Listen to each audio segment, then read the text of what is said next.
Documentários abordam uma ampla variedade de temas, como natureza, eventos históricos, pessoas famosas e carros clássicos, por exemplo.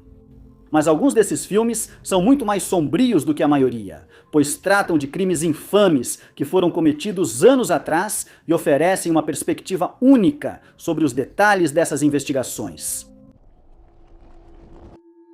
Poucos documentários lançados nos últimos anos tiveram um impacto tão grande na consciência global quanto Planeta Azul 2. O documentário sobre a natureza alertou muitas pessoas para o excesso de plástico nos oceanos e seu impacto na vida marinha.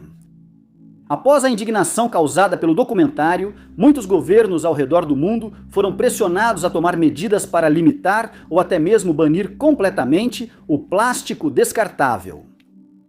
Planeta Azul surgiu como uma série simples de documentários sobre natureza. Produzida pela BBC, ela seria inicialmente uma continuação de Planeta Azul, lançado anos antes. O documentário mostrava ecossistemas oceânicos e histórias das formas de vida marinha e suas interações. Como o primeiro documentário, foi narrado pelo conservacionista e especialista em natureza David Attenborough. Enquanto faziam o filme, os documentaristas se chocaram com a quantidade de plástico que viram. De acordo com a BBC, a equipe do documentário recolheu cada pedaço de plástico que viu, juntando uma enorme quantidade de lixo. Esses documentários, tradicionalmente, evitavam mostrar o impacto humano na vida selvagem, embora esses animais muitas vezes entrem em contato com pessoas. Ao verem a quantidade de resíduos plásticos com que os animais interagiam, tornou-se impossível ignorar o plástico visível. Isso virou parte da história que queriam contar, e esconder o plástico era mostrar só parte da história dos oceanos. A maior parte da série seguiu o formato de um documentário de natureza comum. Só no episódio final é que a quantidade de plástico nos oceanos do mundo foi realmente revelada. Cenas do documentário mostram aves alimentando sem querer seus filhotes com plástico após pegarem lixo no mar. O movimento para reduzir a quantidade de plástico que chega aos oceanos começou em 2016, um ano antes do lançamento de Planeta Azul. O documentário trouxe o tema para as conversas do dia a dia. Cenas de animais selvagens lutando despertaram o interesse das pessoas por possíveis mudanças. Planeta Azul 2 foi o programa de televisão mais assistido no Reino Unido em 2017, mas também foi transmitido ao redor do mundo. Segundo relatos, o streaming da série na China deixou a internet mais lenta. O documentário teve um alcance global. Muitos reduziram o próprio desperdício de plástico com ações individuais. Garrafas reutilizáveis de água se popularizaram e as pessoas pressionam empresas por mudanças. Uma dessas empresas foi a BBC, que eliminou o plástico descartável de seus escritórios. Mas muitos acharam que era preciso mais. O efeito Planeta Azul foi apontado como responsável por levar governos a combater o plástico descartável. Após o documentário, o governo do Reino Unido anunciou várias restrições ao uso de plásticos descartáveis, como sacolas de compras. A restrição mais conhecida foi sobre canudos plásticos, movimento presente também nos Estados Unidos e outros países. Microesferas e produtos de enxágue, como sabonete facial, também foram banidos. Já faz quase uma década que Blue Planet 2 foi lançado. Pesquisadores analisaram o impacto do documentário na redução do lixo plástico nos oceanos. Várias pessoas disseram ter diminuído o uso de plástico, mas os pesquisadores não perceberam isso na prática. O efeito Planeta Azul foi criticado por ignorar questões como o lixo das redes de pesca, que compõe grande parte do plástico nos oceanos. Mas o documentário realmente tornou a conversa sobre o lixo plástico mais popular. E o resultado dessas discussões é algo com que muitas pessoas convivem todos os dias. O namoro online pode ser uma experiência muito assustadora que muitas vezes termina em desastre. Ninguém poderia prever os fatos retratados no documentário Amante, Perseguidor, Assassino, criado por Sam Hopkinson. Ele foca no caso de Dave Krupa, que se mudou para Omaha em 2012 após o fim de seu relacionamento com sua namorada de longa data, Amy Flora. Ele decidiu recomeçar e aceitou uma oferta de emprego como gerente de uma oficina mecânica em Omaha. Sem namorar alguém novo há tempos, ele resolveu se cadastrar no site de encontros Plenty of Fish. E não demorou muito para ele receber uma mensagem de uma mulher chamada Shanna Elizabeth Goliar, ou Liz, como era conhecida. Eles se encontraram pessoalmente e se deram bem, ambos pais solteiros com interesses parecidos. Eles saíram em mais alguns encontros, embora Dave tenha deixado claro que não estava interessado em um relacionamento exclusivo. 6 meses depois, ele conheceu Carrie Farver quando ela foi à oficina. Ele se sentiu imediatamente atraído por ela e eles começaram a conversar. Ele decidiu convidar Carrie para sair e ela aceitou, mas essa decisão se mostraria fatal. O primeiro encontro foi bom, mas Carrie disse que não queria um relacionamento sério no apartamento de Dave, o que agradou a ele. Quando o encontro acabou, Carrie saiu e encontrou Shanna no corredor, que havia chegado sem convite. Carrie acabou ficando no apartamento de Dave em várias ocasiões, já que seu escritório ficava perto, e logo eles se tornaram muito próximos. Em 13 de novembro de 2012, ela ficou no apartamento enquanto Dave ia trabalhar, e combinaram de se encontrar mais tarde naquela noite.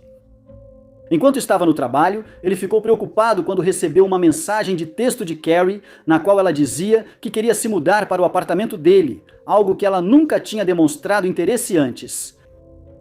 Quando ele disse que era má ideia, seu celular foi inundado por mensagens de Carrie dizendo que o odiava e nunca mais queria vê-lo, pois já tinha conhecido outra pessoa.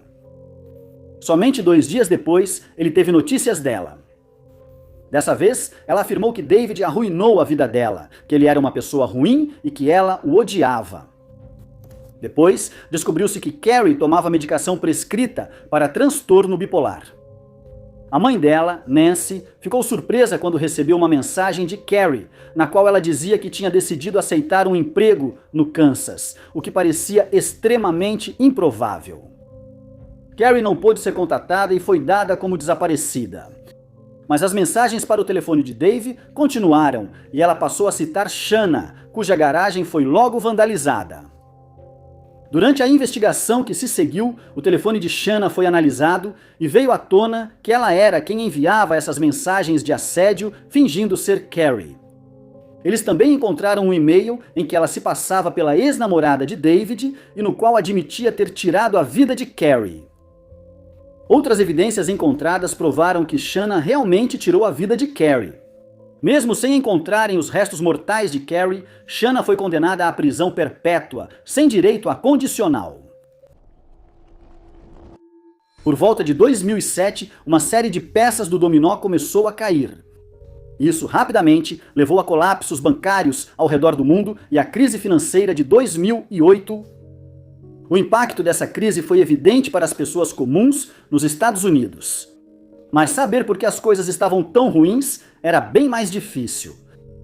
Em 2010, Charles Ferguson produziu o documentário Inside Job, que ajudou a lançar alguma luz sobre esse mistério.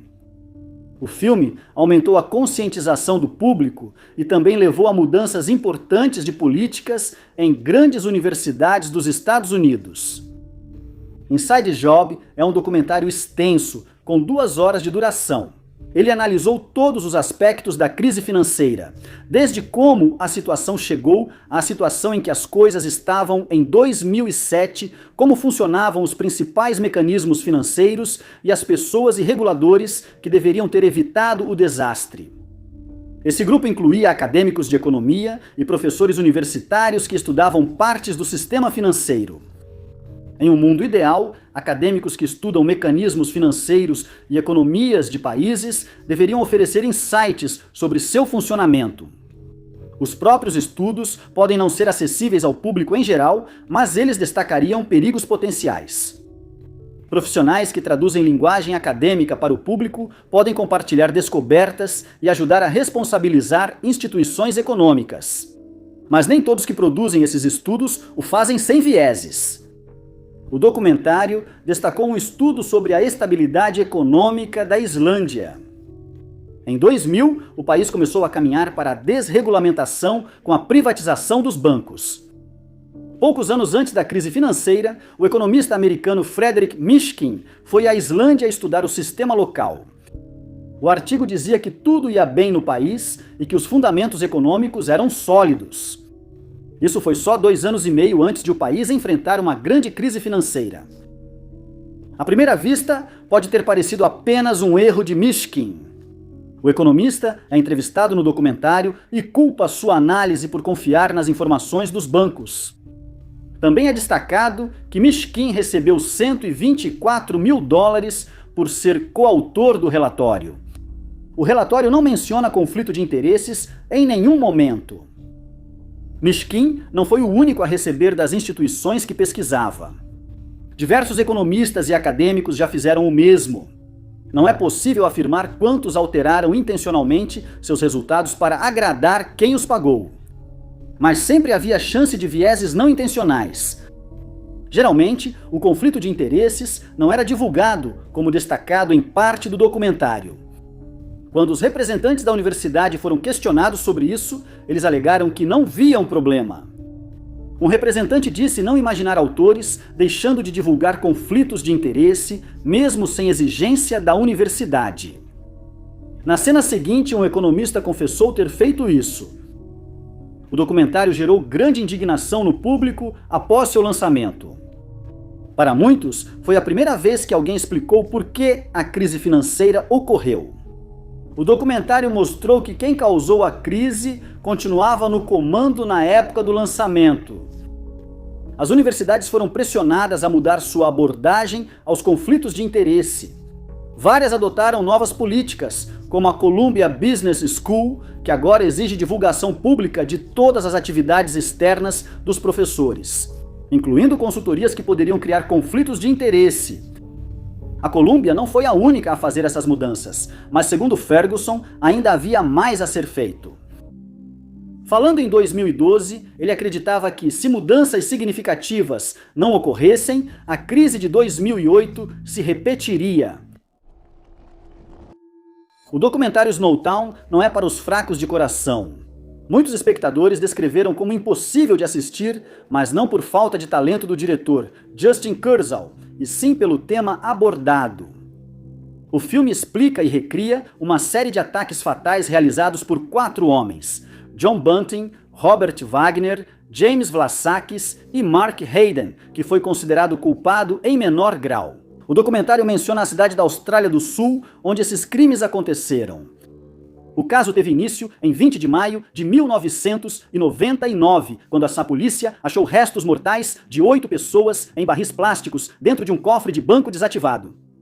Os ataques foram realizados por Robert Bunting, o líder, James Wagner e Mark Vlassakis. Bunting ordenou os ataques por ódio a algumas pessoas, inclusive familiares do grupo. Bunting e Wagner tinham como alvo e sequestravam pessoas com deficiências mentais e físicas. Eles submeteram essas pessoas a maus tratos, exibidos graficamente no filme, deixando os espectadores desconfortáveis. Bunting agia para satisfazer sua necessidade de violência, escolhendo vítimas aleatórias ou por suspeitas sem comprovação. Um psiquiatra forense sugeriu que Bunting era um psicopata que sentia prazer no sofrimento de suas vítimas, obrigando-as a chamá-lo de mestre, deus ou Lord Sir. As suspeitas recaíram sobre Bunting e seus associados em 1997, após o desaparecimento inexplicável de Elizabeth Hayden. A investigação levou à descoberta dos barris no cofre do banco e de mais 2 vítimas no quintal de Bunting. Bunting, Wagner e Hayden foram presos, e Vlassakis foi preso pouco depois. Depois, ocorreu o julgamento mais longo da história da Austrália Meridional até então. 12 vítimas foram identificadas. Bunting foi acusado de 11 assassinatos e recebeu 11 prisões perpétuas consecutivas sem liberdade condicional. Wagner foi acusado de 10 crimes e recebeu 10 sentenças de prisão perpétua. Vlassakis se declarou culpado de 3 crimes e recebeu 4 prisões perpétuas. Hayden admitiu ter ocultado 2 corpos, mas foi condenado por ajudar no descarte de 5 corpos e recebeu uma sentença de 25 anos. Ordens judiciais mantiveram os detalhes do caso em sigilo até 2011, quando o diretor Justin Kurzel solicitou sua divulgação para seu documentário. A natureza horrenda dos crimes levou os moradores de Snowtown a considerarem mudar o nome da cidade para Rosetown, ideia que foi rejeitada devido ao aumento subsequente do turismo macabro. Quando Gasland foi indicado a um prêmio no Oscar de 2011, era o documentário mais polêmico da lista. O filme recebeu críticas de empresas de petróleo e gás, e os cineastas disseram que havia uma campanha para desacreditar as conclusões do documentário. Apesar dos esforços das empresas de petróleo e gás, o documentário influenciou um movimento anti-fracking, levando a proibições locais e estaduais nos Estados Unidos. Antes do lançamento do filme, Gasland, em 2010, fracking era uma palavra que a maioria dos americanos mal conhecia. Entre os que conheciam o fracking, muitos tinham impressão negativa. O documentário começa com o diretor e roteirista Josh Fox em sua casa na Pensilvânia. Ele recebeu um bônus de $100 mil para permitir que uma empresa de petróleo e gás perfurasse em suas terras em busca de gás natural. Moradores de comunidades vizinhas também receberam ofertas, mas, ao aceitarem, notaram algo estranho na água. Moradores relataram que ela borbulhava, tinha cheiro estranho e os deixava doentes. Uma família afirmou que a água podia até pegar fogo. Fox iniciou uma investigação, visitando regiões do sul e oeste, onde o fraturamento hidráulico já era feito há anos. Em diversos estados, ele viu famílias com o mesmo problema. A água dos poços ficou tóxica e imprópria para consumo. Alguns mostraram a Fox a água da torneira pegando fogo. Outros nem queriam correr o risco de abrir a torneira. Após reclamações às companhias de gás, eles receberam sistemas de filtragem que nem sempre funcionavam, ou receberam cisternas que a empresa enchia 2 vezes por semana. O fraturamento hidráulico bombeia água, areia e produtos químicos por tubos até as profundezas da rocha. Isso fratura a rocha, permitindo o fluxo do gás natural e outros recursos. Segundo as empresas de petróleo e gás, isso ocorre bem abaixo das camadas de água subterrânea, então não deveria haver nenhuma mistura entre as duas. Moradores encontravam não só gás natural, mas também produtos químicos usados no processo em seus suprimentos de água. O documentário mostra Fox tentando contato com representantes das empresas para ouvir seu lado, mas eles sempre se recusam. Alegações sobre a segurança do fraturamento hidráulico só são compartilhadas quando representantes enfrentam o Congresso. Após o lançamento do documentário, essas empresas passaram a querer expor mais seu ponto de vista. Eles disseram que Fox distorceu informações sobre uma lei que isentava o fraturamento hidráulico do Safe Drinking Act e afirmaram que a água já estava contaminada antes do fraturamento.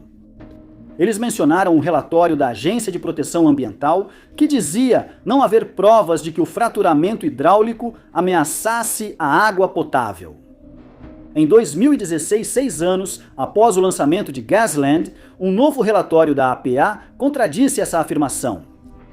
O relatório afirmou que o fraturamento hidráulico pode contaminar a água potável em certas situações. Apesar dos protestos das empresas de gás e petróleo, Gasland iniciou o debate sobre fraturamento hidráulico nas comunidades locais e internacionalmente. Um estudo revelou que o documentário foi crucial para aprovar uma lei que proibiu o fraturamento hidráulico em todo o estado de Nova York. Outros estados possuíam mais leis locais contra o método de extração de gás. Gasland influenciou a percepção sobre o fraturamento hidráulico até no Reino Unido. As empresas disseram que adotaram medidas extras para mostrar que estavam lidando com as preocupações com a contaminação da água depois que as pessoas assistiram ao documentário. O documentário Equipe Foxcatcher foca em John DuPont, um filantropo rico e incentivador da luta estilo livre amadora que criou a equipe de luta Foxcatcher em sua propriedade em Newton Square, Pensilvânia. Ele também se interessava por outros esportes, e o campeonato de pentátulo dos Estados Unidos de 1965 ocorreu nessa propriedade. Depois, ele se tornou gerente da equipe de pentatlo olímpico de Montreal em 1976, e só na década de 1980 que seu foco mudou para a luta livre. Ele virou treinador principal da equipe de luta livre da Universidade Vila Nova e depois construiu um centro de treinamento em sua propriedade, agora chamada Fazenda Foxcatcher. Isso resultou na criação da equipe Foxcatcher, da qual um dos membros era Mark Schultz, um ex-campeão olímpico. O irmão de Mark, Dave, foi escolhido como treinador principal da equipe, mas também treinava para os Jogos Olímpicos de 1996. Mas a vida de DuPont começou a tomar um rumo infeliz quando ele começou a beber muito e a usar substâncias ilegais. Ele perdia a paciência sem motivo e começou a colecionar armas de fogo, uma combinação perigosa. Ele achava que era um campeão de luta livre e quem discordava logo enfrentava seu temperamento explosivo. Segundo quem o conhecia na época, um DuPont já excêntrico tornava-se cada vez mais paranoico. Muitos dos lutadores da propriedade pensaram em ir embora, mas decidiram ficar, pois aprendiam muito com Dave, uma lenda da luta livre. Depois que a mãe de DuPont faleceu, seu estado mental só piorou e as condições na fazenda se tornaram insuportáveis. Ele apontava personagens da Disney que afirmava ver na propriedade, mas que não estavam lá. Ele disse que as árvores ao redor da casa se desenraizavam sozinhas e depois andavam pelo terreno por razões desconhecidas. Em certo momento, ele acreditou que um grupo de gansos conspirava contra ele com magia negra e atirou neles com uma de suas muitas armas.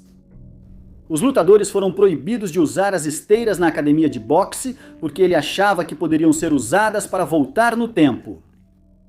Ele achava que era vigiado pelo que ele chamava de inimigos e contratou segurança extra para patrulhar a propriedade. Sua saúde mental em declínio tomaria um rumo fatal em 26 de janeiro de 1996, quando DuPont pediu a um consultor de segurança que o levasse até a casa de Dave.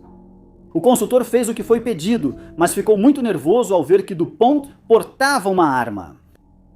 Eles chegaram à casa e, segundo relatos, Dave os recebeu bem, mas DuPont de repente começou a gritar, perguntando se Dave tinha algum problema com ele.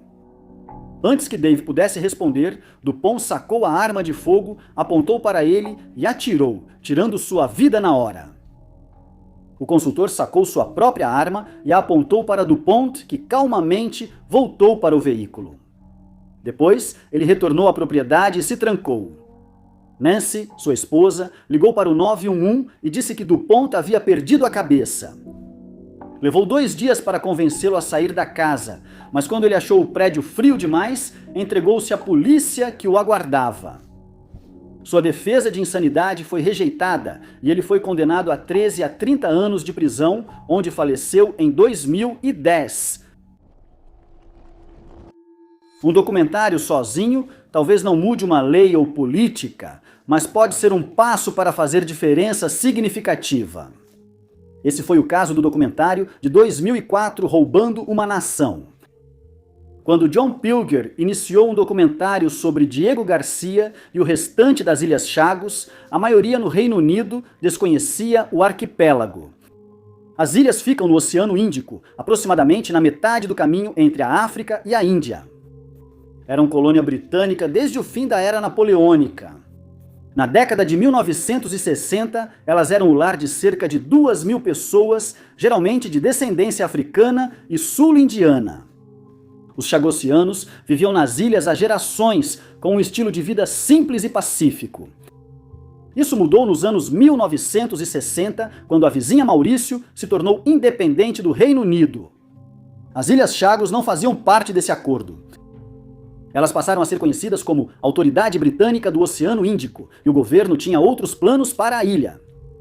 Diego Garcia era a maior e mais populosa das ilhas. Era um lugar idílico para se viver. Infelizmente para os chagossianos, também era o local ideal para os militares dos Estados Unidos. Com a crescente importância das operações no Oceano Índico para os Estados Unidos, tornou-se necessário ter uma base local. Outra ilha foi considerada, mas uma espécie de tartaruga ameaçada de extinção vivia naquela ilha. Então Diego Garcia foi escolhido. Em vez disso, governos britânico e dos Estados Unidos agiram secretamente para enganar parlamento, congresso e o povo de Diego Garcia. O acesso à comida nas Ilhas Chagos foi restringido. Ameaçaram as pessoas e levaram seus animais de estimação. Toda a população das Ilhas Chagos foi removida para instalar uma base militar dos Estados Unidos. Desde então, os chagossianos lutam para que lhes permitam voltar para casa. Em 2004, eles já tinham vencido um processo em um tribunal superior de Londres que considerou ilegal sua expulsão das ilhas. Eles esperavam que isso significasse retornar às ilhas em breve. Quando o documentário foi feito, isso ainda não ocorrera. Roubando a Nação lembra um documentário de true crime. A primeira parte do filme mostra o povo chagossiano, sua vida antes e durante as filmagens.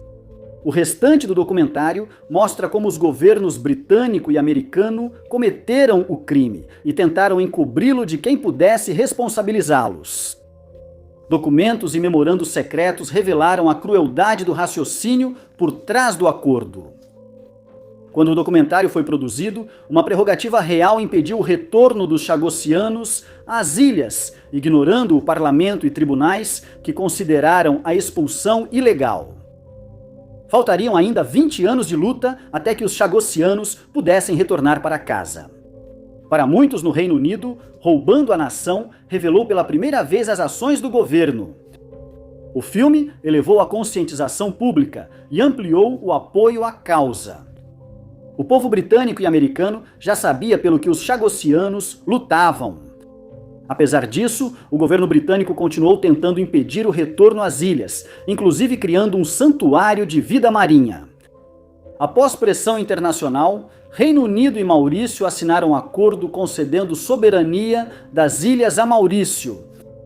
O tratado ainda não foi ratificado, mas espera-se que a luta dos chagossianos possa em breve chegar ao fim.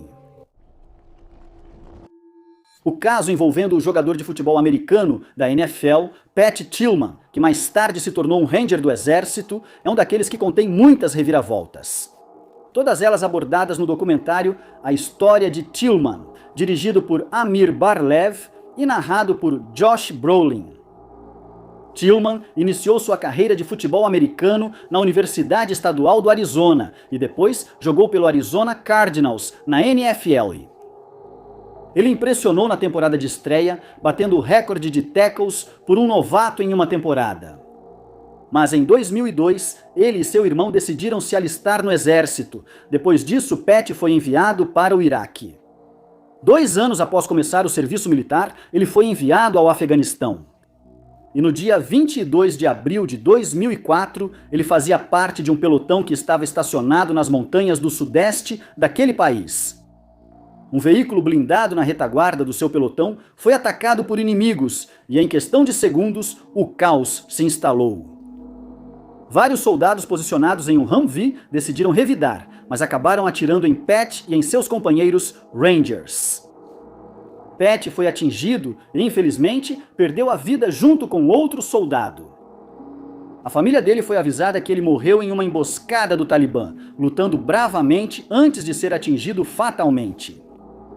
Ele recebeu a Estrela de Prata por heroísmo.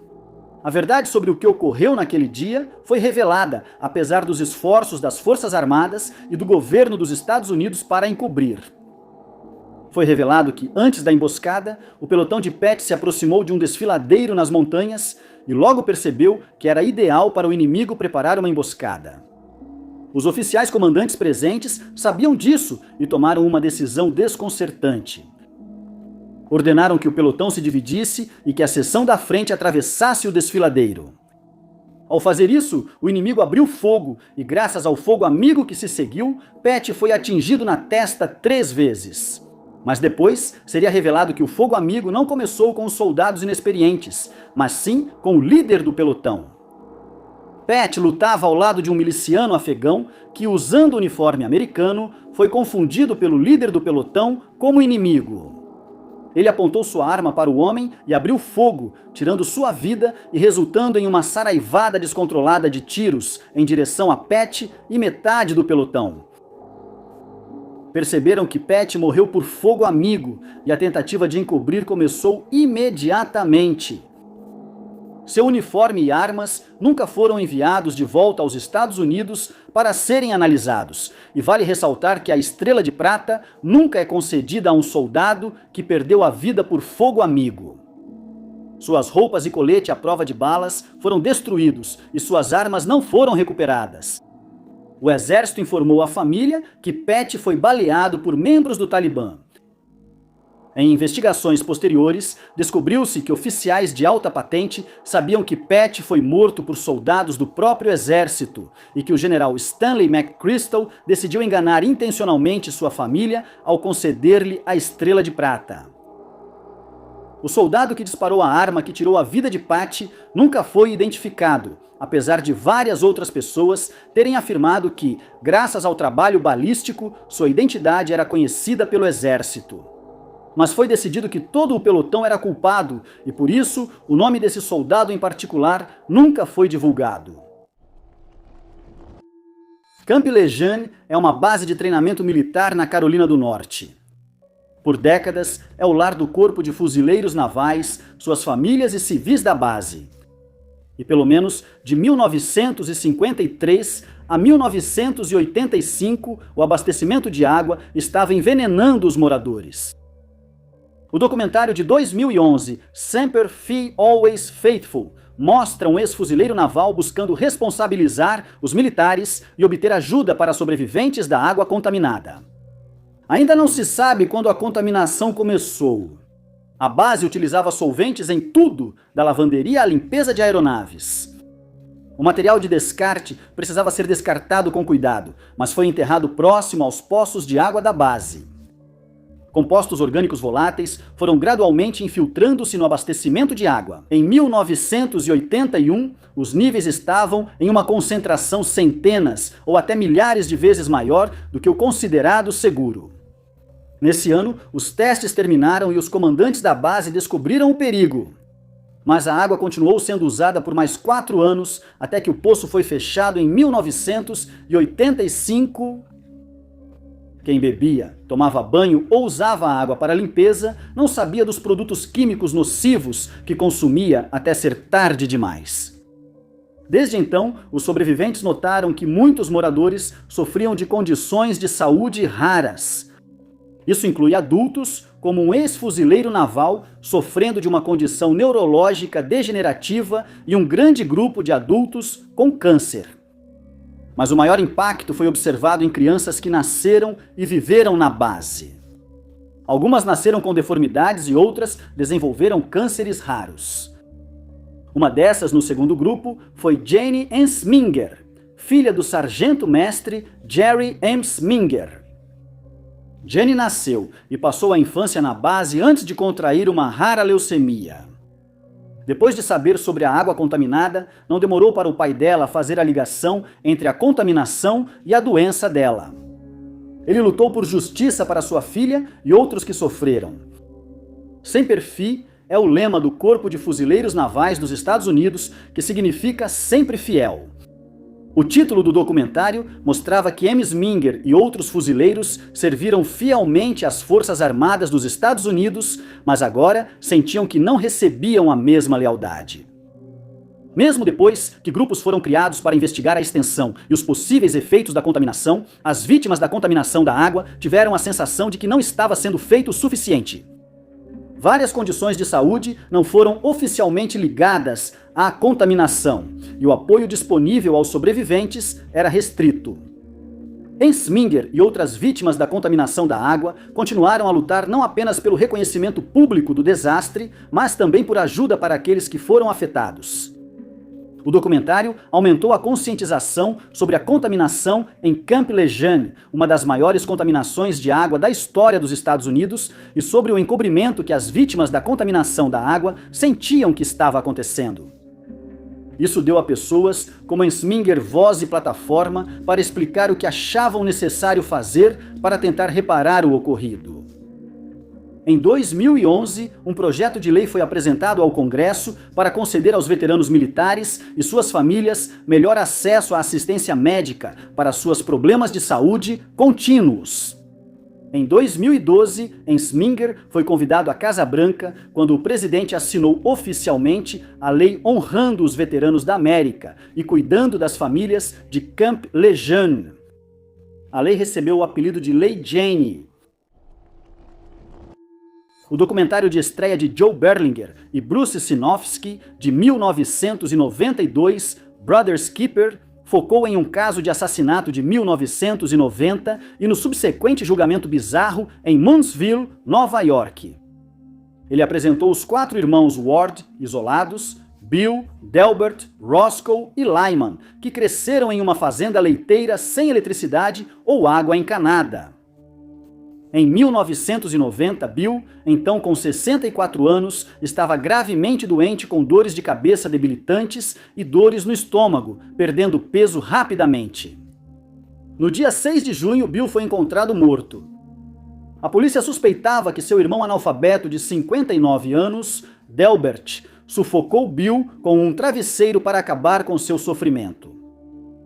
Delbert foi coagido para assinar uma confissão de 4 páginas que não conseguia ler, mas depois retirou a confissão. Apesar da confissão, a defesa alegou que o analfabetismo de Delbert a tornava inválida. Delbert prestou depoimento, disse ser próximo de Bill e negou tê-lo machucado.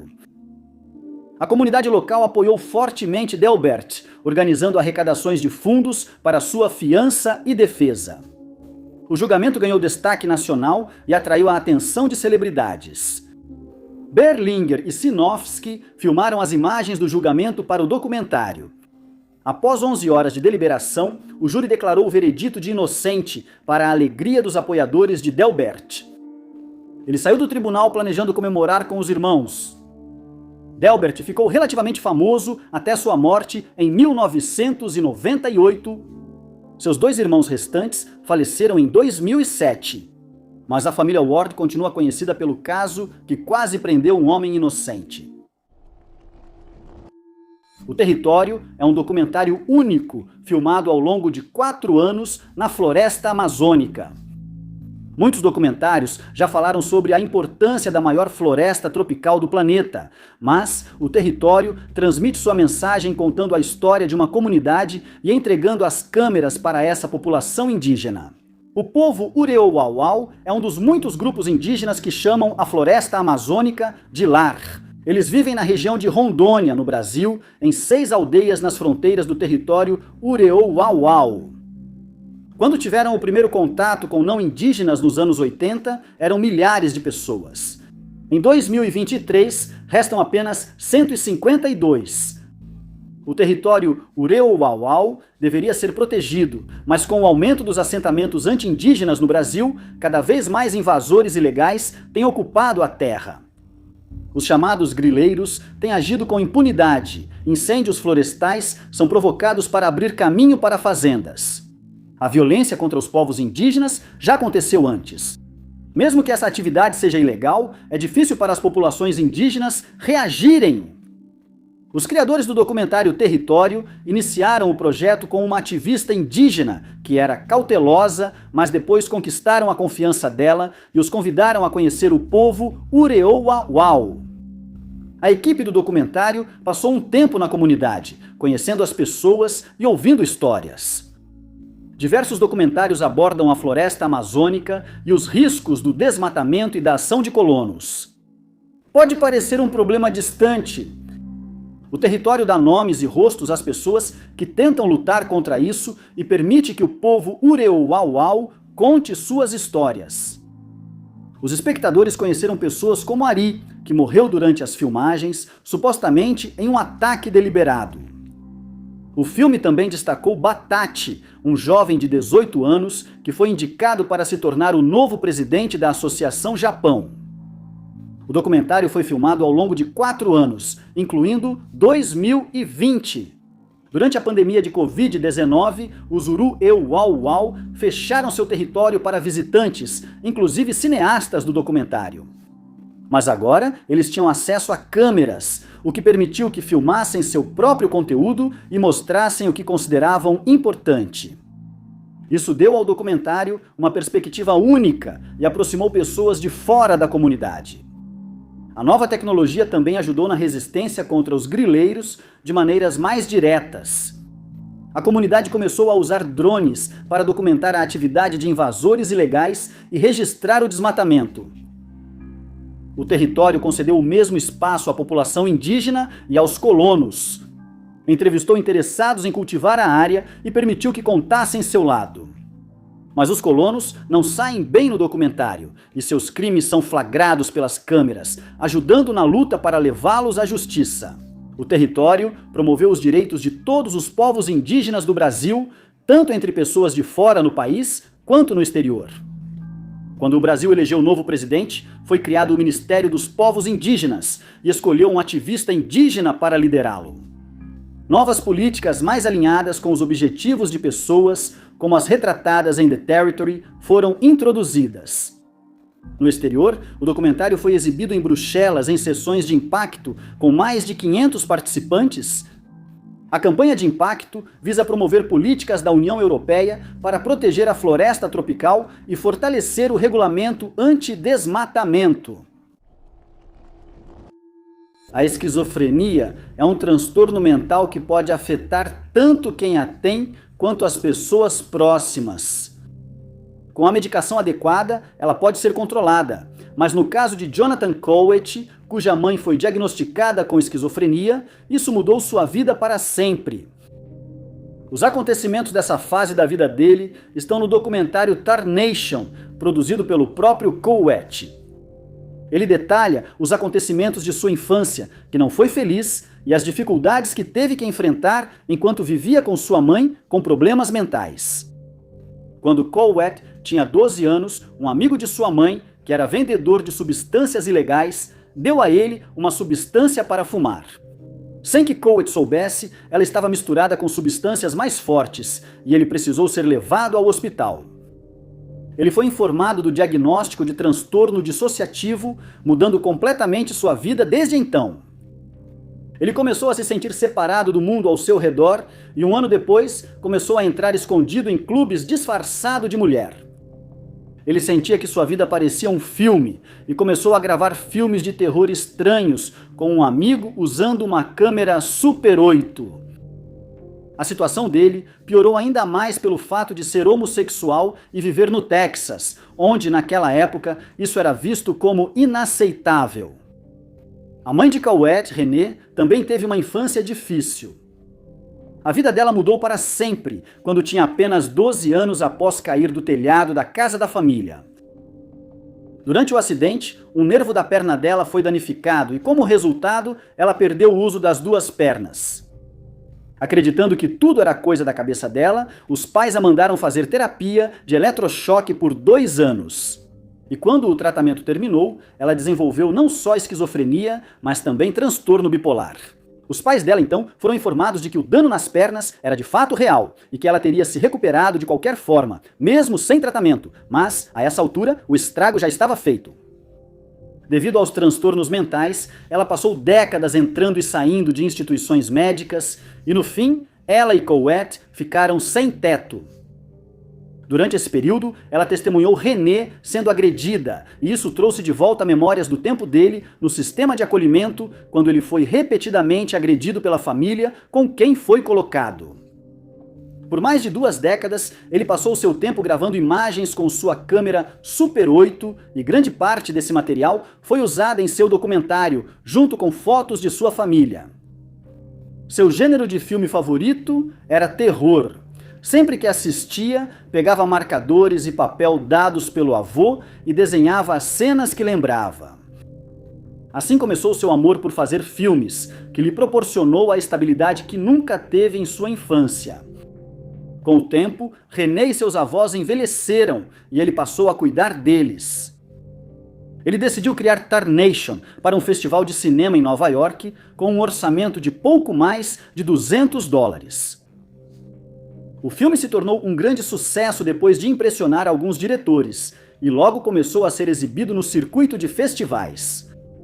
Sua carreira como diretor foi bem sucedida e ele atingiu seu objetivo com Tarnation, expor a indiferença de Hollywood diante de quem sofre de doenças mentais.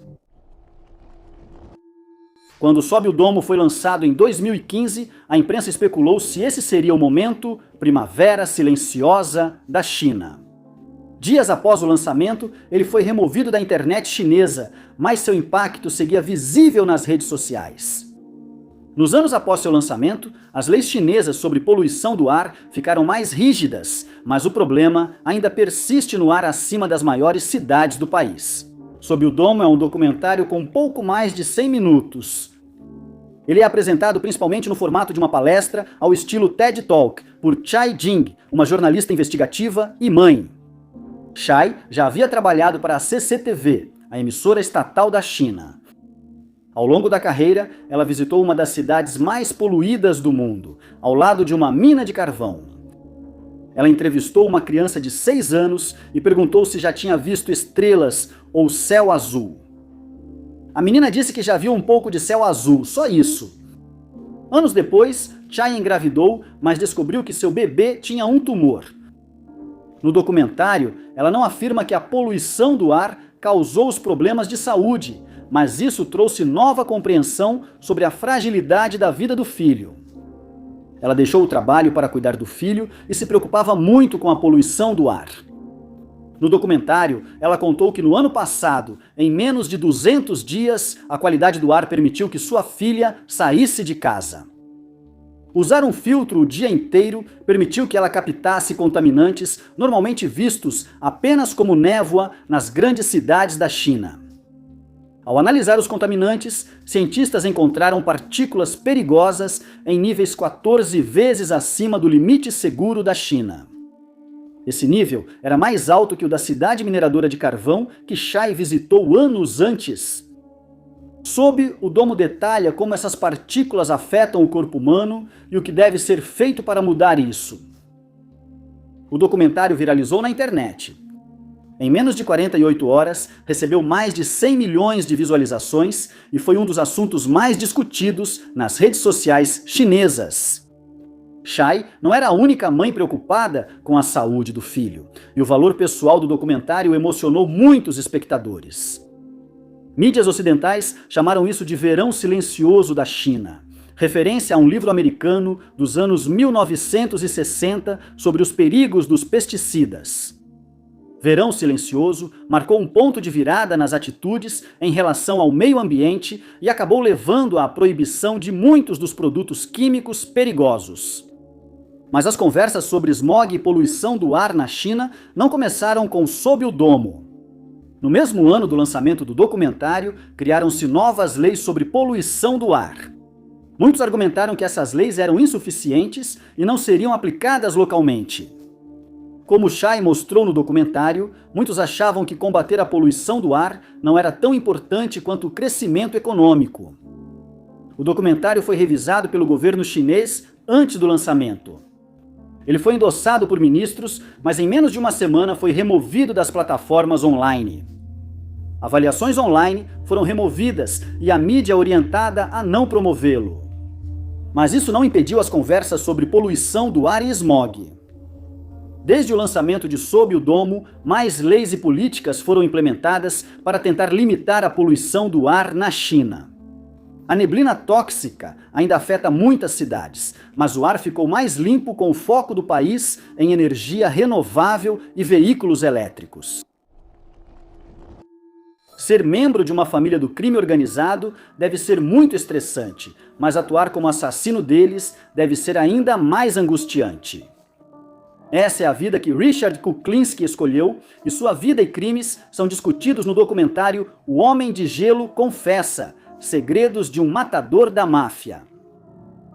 Os problemas de Kuklinski começaram cedo em casa, quando seus pais passaram a ser violentos com ele e seus irmãos. Ele deixou a escola após a 8ª série e iniciou uma vida criminosa. Ele se tornou um contrabandista e logo se casou com uma mulher chamada Bárbara Pedrizzi, que não fazia ideia de que ele era um criminoso profissional até depois de sua prisão. Ele afirmou ser empresário e nem Bárbara nem seus filhos suspeitaram disso. Por suas atividades de contrabando, atraiu a atenção da família Gambino e afirmou ter trabalhado com outras famílias do crime. Isso inclui as famílias de Cavalcante e Genovese. ele começou a realizar assassinatos, sendo o primeiro deles em 1980, quando se encontrou com George Malaband, que queria lhe vender algumas fitas de vídeo. Kuklinski tirou a vida dela e colocou os restos em um barril. Em outro encontro para negociar fitas de vídeo, que deu errado, ele tirou a vida de Lois Masgai em 1981 e seus restos só foram descobertos mais de um ano depois. Kuklinski foi apelidado de Homem de Gelo após descobrirem que os restos de Masgai estavam congelados e com cristais de gelo no corpo. Kuklinski não hesitava em atacar seus próprios colegas, sendo Gary Smith, membro de sua quadrilha de assaltos, o primeiro alvo. Kuklinski matou a vítima por envenenamento e estrangulamento, depois escondeu o corpo sob uma cama em um motel. O segundo também era membro dessa quadrilha, Daniel Deppner, que também foi envenenado e cujo corpo só foi encontrado um ano após sua morte. Depois, ele tirou a vida de Paul Hoffman, um cliente de Kuklinski, que queria comprar medicamentos controlados dele. Nesse período, os investigadores já o perseguiam e elaboraram um plano para desvendar seus crimes. Ele foi enganado ao acreditar que um agente federal disfarçado era um cliente que queria encomendar um assassinato, e quando Kuklinski concordou, ele foi preso. Ele foi acusado de tirar a vida de Smith, Deppner, Maliband, Masgai e Peter Calabro, um policial da cidade de Nova York. Ele afirmou ter tirado a vida de pelo menos 100 pessoas, mas isso nunca foi comprovado e ele acabou sendo condenado a 2 penas de prisão perpétua consecutivas. A maioria das pessoas não pensa muito sobre como a comida que comem chega até o seu prato. Food Incorporated foi um documentário americano que buscava mudar isso com ações individuais e alterações nas políticas. Nos 18 anos desde que o documentário foi lançado, pode-se debater o quanto ele alcançou esses objetivos. O documentário de 2008 foca principalmente nas maneiras como a indústria agrícola dos Estados Unidos mudou nos últimos 100 anos. Muitas inovações foram introduzidas, desde a soja geneticamente modificada, patenteada, até o uso de produtos de milho em quase tudo. De acordo com o cineasta Robert Kenner, a indústria agrícola hoje se parece mais com uma fábrica do que com uma fazenda, com tudo otimizado para produzir mais produtos às custas da qualidade, da saúde e do meio ambiente. O documentário aborda todos esses aspectos, com ênfase no impacto da nova agricultura industrial na saúde dos americanos. Alguns efeitos à saúde são claros. Subsídios para o cultivo de milho fazem com que alimentos não saudáveis, contendo xarope de milho, sejam mais baratos do que opções mais saudáveis. Famílias mais pobres têm menos opções e maior risco de doenças como diabetes tipo 2. Em outros casos, pode não ser tão claro para o consumidor como o estado atual da indústria agrícola levou a consequências negativas para a saúde. De acordo com o documentário, houve um aumento nos surtos de E. coli e doenças semelhantes. O filme revela o interior dos galpões, onde vacas e porcos são criados, abatidos e transformados em carne moída. As condições insalubres eram visíveis, mas havia pouca pressão para as empresas mudarem seus métodos. Além disso, as vacas eram alimentadas com rações que continham antibióticos. O uso excessivo de antibióticos fez surgir bactérias resistentes, dificultando o tratamento de infecções. As consequências dessas escolhas aparecem na história de uma mãe que perdeu o filho após ele contrair a síndrome hemolítico-urêmica. A doença veio de hambúrgueres contaminados com E. coli. O documentário mostra eles tentando reunir apoio para a sua Lei Kevin, uma lei que daria ao Departamento de Agricultura o poder de fechar instalações que contivessem carne contaminada. Ao fim do filme, uma mensagem é transmitida aos espectadores. Eles são informados de que o consumidor pode fazer a diferença. Ao mudarmos nossas preferências alimentares, optando por produtos orgânicos cultivados localmente, podemos pressionar as grandes empresas a mudarem o que compram e de quem compram. Mas também pedem nosso apoio à Lei do Kevin. Infelizmente, a Lei do Kevin, ou Lei de Redução de Patógenos e Fiscalização em Carnes e Aves, não foi aprovada. Ela foi encaminhada para o comitê, mas o comitê nunca emitiu parecer sobre ela. O documentário Comida S.A. foi creditado por influenciar outra lei futura. Em 2011 foi aprovada a Lei de Modernização da Segurança Alimentar da FDA. Isso permitiu à FDA regular melhor o cultivo, a colheita e o processamento dos alimentos. A lei deveria ter ajudado a enfrentar várias preocupações mostradas em Food Incorporated, inclusive sobre a entrada de patógenos nos alimentos. As medidas descritas na lei do Kevin são uma parte fundamental da FSMA. Os criadores de Food Incorporated não viram sua mensagem chegar tão longe quanto queriam. Em 2020 iniciaram a continuação do documentário. Quando eles analisaram o que havia mudado nos 12 anos desde o lançamento de Food Incorporated, perceberam que muitas coisas só pioraram. Um novo documentário foi produzido analisando os alimentos ultraprocessados e a forma como algumas grandes empresas controlam a maior parte da indústria agrícola nos Estados Unidos. O tema de alguns documentários parece quase inacreditável, e o caso de Frederick Borden, detalhado no documentário O Impostor, certamente se encaixa nessa descrição. Esse caso estranho e perturbador começou em 3 de maio de 2005, quando alguém em Orthez, na França, entrou em contato com a polícia. Ele contou que encontrou um garoto chamado Francisco Hernández Fernandes sozinho em uma estação de trem e que ele precisava de ajuda. Ele parecia perdido, só tinha identidade e celular. Ele parecia tímido, cobria o rosto com cachecol e boné e claramente passou por uma situação difícil. Antes que as autoridades o encontrassem, o garoto foi a um escritório de assistência social e explicou sua situação. Ele disse que toda a família morreu em um acidente de carro na Espanha. Ele sobreviveu, mas ficou sozinho em coma por semanas e depois que teve alta, foi enviado para morar com seu tio. Mas lá, seu tio se tornou abusivo e Francisco decidiu se mudar para a França, onde foi encontrado. Ele foi levado a um centro de acolhimento em prisioneiro de guerra, onde disse sentir vergonha do corpo, pois alegava que seu corpo estava coberto de cicatrizes e marcas de queimadura do acidente. Deram a ele um quarto próprio para não precisar se trocar na frente dos outros meninos. Ele começou a frequentar o famoso colégio Jean Monnet, onde era o único aluno autorizado a usar chapéu, novamente por causa das cicatrizes. Vários funcionários da escola demonstraram interesse especial por Francisco, pois ele havia passado por muitos traumas e não deixava nem a equipe médica examiná-lo. Logo ele provou ser um ótimo aluno e fez amizade com Rafael Pessoa de Almeida, que atuou como seu tutor. Rafael achou estranho que o registro de chamadas e os contatos do celular de Francisco estivessem protegidos por senha, mas não insistiu no assunto. Logo virou uma das crianças mais populares da escola e até fez uma coreografia de uma música de Michael Jackson para a turma. Ele parecia estar se soltando, mas em junho daquele ano, seu caso tomou um rumo sem precedentes. Uma administradora da escola entrou correndo na sala do diretor e disse que tinha visto uma reportagem sobre um francês chamado Frederick Borden, que era procurado por roubo de identidade. Ele não era apenas um vigarista de 30 anos, mas também era conhecido por se passar por crianças, e ela percebeu que ele e Francisco eram quase idênticos. Ele foi chamado ao escritório, onde os policiais o detiveram e, ao tirarem seu chapéu, viram que não tinha cicatrizes na cabeça, como dissera, e ainda estava ficando careca. Durante a entrevista, ele revelou que vinha se passando por crianças há 15 anos porque não queria crescer.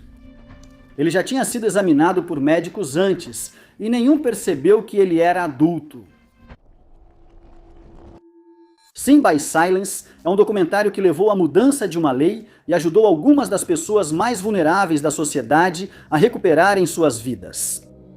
Em 2009, Olivia Klaus lançou um filme sobre a história de uma mulher presa em uma penitenciária da Califórnia.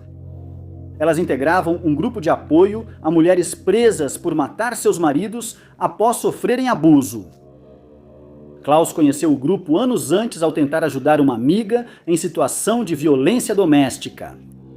Ela descobriu que muitos dos abrigos e grupos de apoio criados para ajudar as vítimas não conseguiam oferecer suporte suficiente. A ausência de apoio a vítimas de violência doméstica frequentemente resulta em mortes. Na maioria das vezes é a vítima, mas nem sempre é assim. De acordo com o filme, a maioria das mulheres nas prisões da Califórnia, presas por tirarem a vida de seus maridos, eram vítimas de violência doméstica. Mais da metade delas revidou para se proteger ou proteger seus filhos. A CWA foi o primeiro grupo de apoio criado por detentas para ajudar mulheres que só escaparam de parceiros violentos ao matá-los. Klaus ficou chocado ao conhecer suas histórias e continuou a ser voluntário no grupo por anos. Ela foi convencida para fazer um documentário sobre suas histórias e lutas por justiça. Em 1991, a CWA iniciou uma campanha de envio de cartas para tentar mudar a lei. Normalmente, não era permitido apresentar evidências da síndrome da mulher agredida nos julgamentos. Quando não era permitido nem preciso, os jurados não tinham acesso às informações que explicariam o motivo do crime. A campanha fracassou, mas em 1992, a Califórnia aprovou lei que permitiu o uso da síndrome da mulher agredida como prova em tribunal. Isso fazia com que sobreviventes de violência doméstica tivessem mais chances de serem condenados por homicídio culposo e passassem o resto da vida presos. Infelizmente, a lei não era retroativa e os membros da CWA não se beneficiariam dela. A lei só foi atualizada uma década depois, permitindo que mulheres contestassem condenações se não tivesse sido permitido apresentar provas sobre a síndrome da mulher agredida. Pecado pelo silêncio mostrou que ainda havia injustiças que essas leis não tinham abordado. Mulheres na prisão puderam usar essa defesa em seus julgamentos, mas ela foi insuficiente. Se o mesmo crime tivesse ocorrido hoje, havia uma grande chance de que elas não estivessem cumprindo a mesma sentença que cumprem agora. O documentário deu voz às sobreviventes encarceradas para contarem suas histórias. Muitas ajudavam outras vítimas e se orgulhavam de ver sua militância beneficiando mulheres hoje, mesmo sem mudar suas próprias vidas. Após seu lançamento, o documentário foi exibido para a deputada Fiona Ma. Em 2012, Ma apresentou 2 projetos de lei chamados Pecado pelo Silêncio, em resposta direta ao documentário. Os projetos de lei esclareceriam a legislação, permitindo que mulheres que tiveram depoimentos periciais inadequados em julgamentos finalmente obtenham justiça. A nova lei também auxiliaria na liberdade condicional. Isso permitiu que Glenda Virgil fosse libertada da prisão em junho de 2013. Glenda, uma das mulheres do documentário Sin by Silence, estava presa desde 1987 após se defender do namorado que ameaçou sua vida. Após 9 audiências de liberdade condicional, ela foi libertada aos 66 anos. O tema da pena de morte é extremamente divisivo. Alguns acreditam que a pena de morte desestimula criminosos a cometer crimes graves, enquanto outros defendem que ninguém pode decidir sobre a vida de outra pessoa. Esse é o foco do documentário de Werner Herzog, Into the Abyss, lançado em novembro de 2011.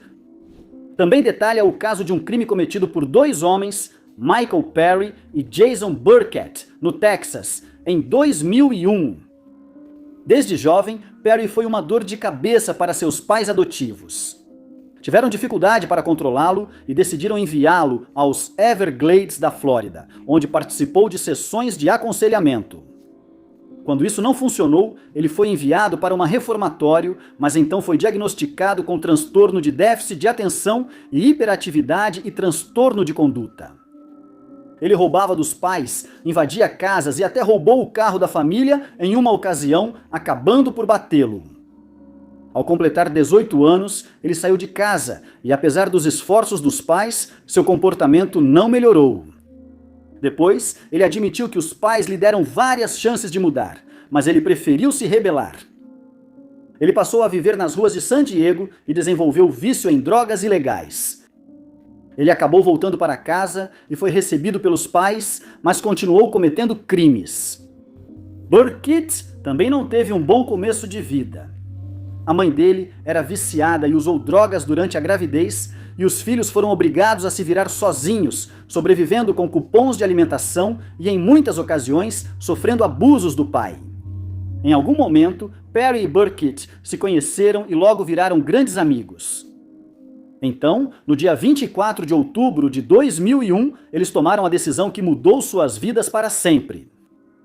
Eles sabiam que Sandra Stotler, enfermeira, tinha um Camaro vermelho e queriam experimentar dirigir o carro.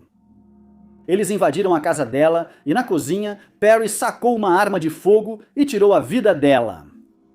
Esse foi um crime particularmente cruel, já que os dois homens e Sandra se conheciam.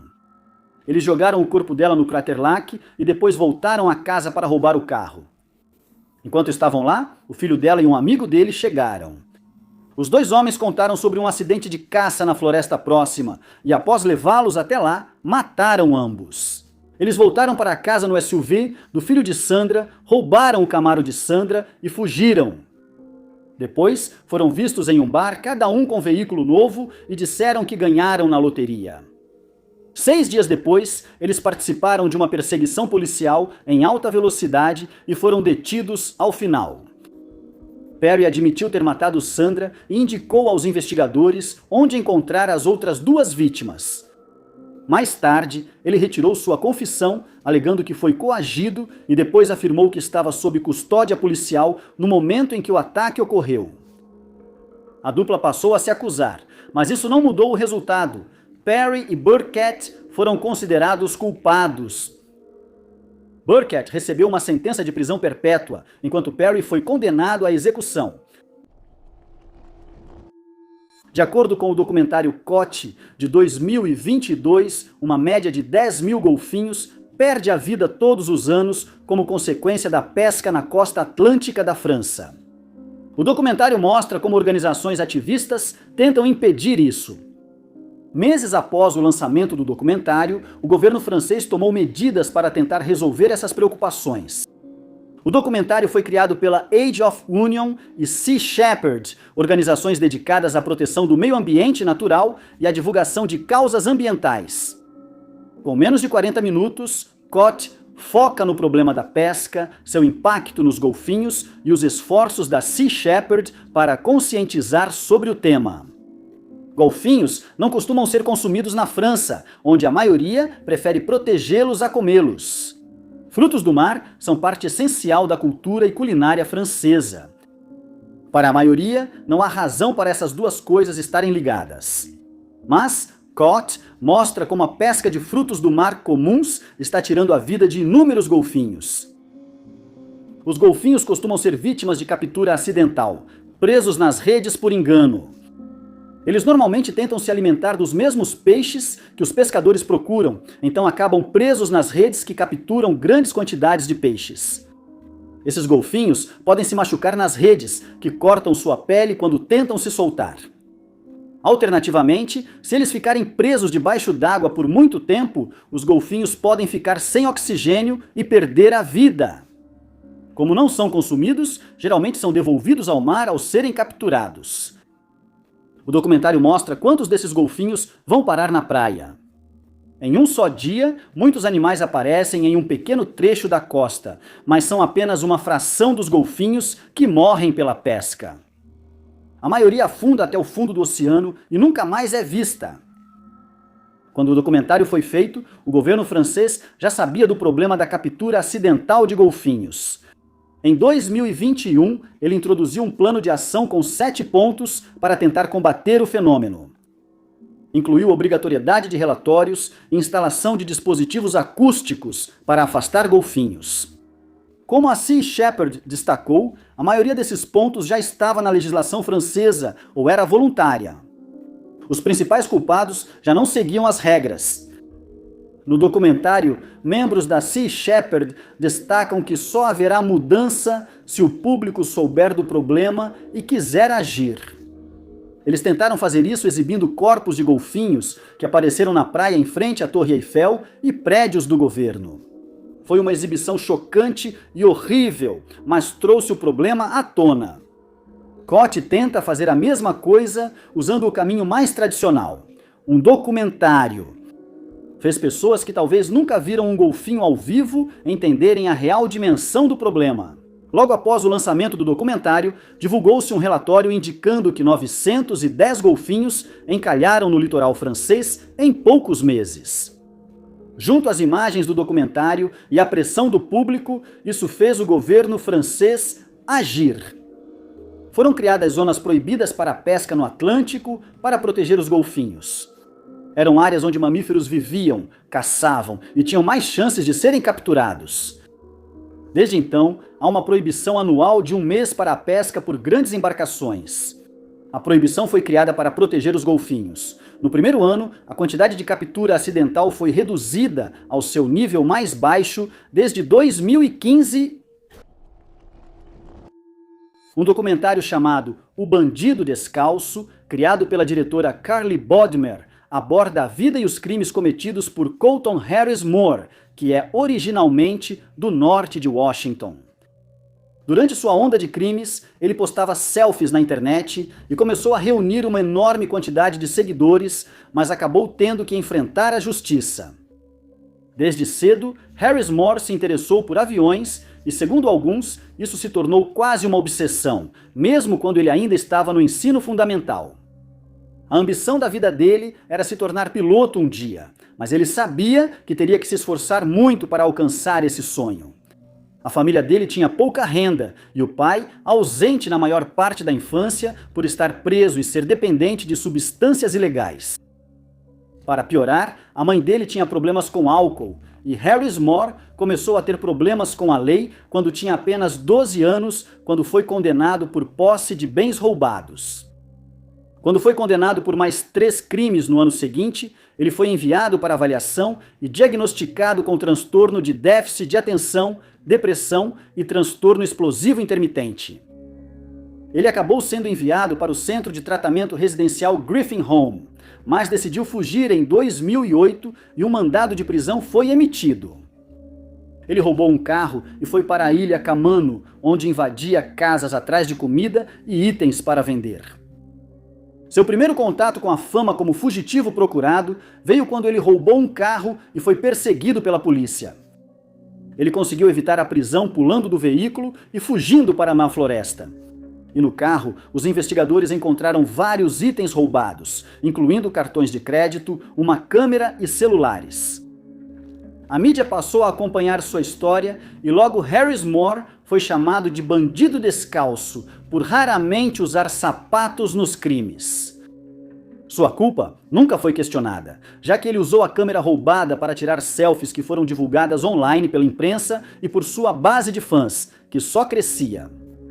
Percebendo que a polícia estava se aproximando, Harris Moore deixou a ilha Camano em um barco roubado e se mudou para a ilha Orcas. Aqui, ele cometeu uma série de furtos e teve que fugir mais uma vez, mas dessa vez decidiu não usar um barco. Graças à sua obsessão por aviões, ele estudou muitos manuais de aeronaves e, com isso, aprendeu sozinho a pilotar. Dessa vez, ele conseguiu sair da ilha depois de roubar um avião Cessna 182. Ele fez um pouso de emergência na reserva indígena Yakima, mais uma vez escapando da captura. Sua onda de crime só continuou depois disso. Ele acabou roubando inúmeros carros e nunca permanecia na mesma área por muito tempo. Ele era procurado em Washington, Reno e Sacramento, e a polícia reforçou a investigação após ele arrombar uma viatura e roubar equipamentos policiais, inclusive uma arma de fogo. Ele roubou mais 3 aviões, outro barco e cometeu muitos outros roubos. Mas, em 2010, sua aventura finalmente chegou ao fim em Harbor Island, nas Bahamas, depois de ele ter caído com um avião lá. Ele foi preso e condenado a 7 anos de prisão. Depois disso, ele se tornou recluso, removeu todos os seus perfis nas redes sociais e raramente foi visto em público. Muito obrigado por assistirem. Se você gostou deste vídeo, não se esqueça de clicar no botão de curtir. Não esqueça de se inscrever e ativar o sininho para acompanhar todos os nossos próximos vídeos. Meu nome é Top 5 Unknowns e nos vemos no próximo vídeo.